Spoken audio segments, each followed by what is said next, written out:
Brian Bowersock, the Automan here. Today we're talking about your AC system. As we're getting into summer, yearly it's a good idea to keep your evaporator core clean inside the dash. Now you may ask, what is the evaporator core? Well, the evaporator core of the AC system is the actual core that air is blown across that creates the cold air that comes out of your dash. In doing so, there's a lot of moisture inside the AC box, and we can get mold spores, dirt, etc. on that actual AC evaporator core.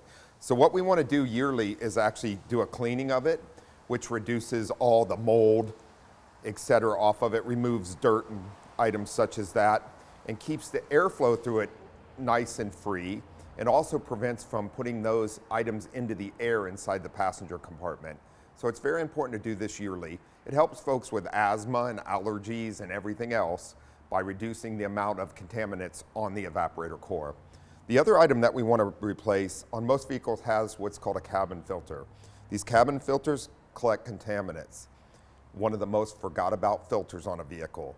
Make sure this is inspected and replaced yearly, therefore removing all these contaminants and keeping your system clean and everybody safe and happy in your car. For the latest automotive news and helpful tips, watch for The Automan, Fridays on the CW San Diego, sponsored by the West Automotive Group.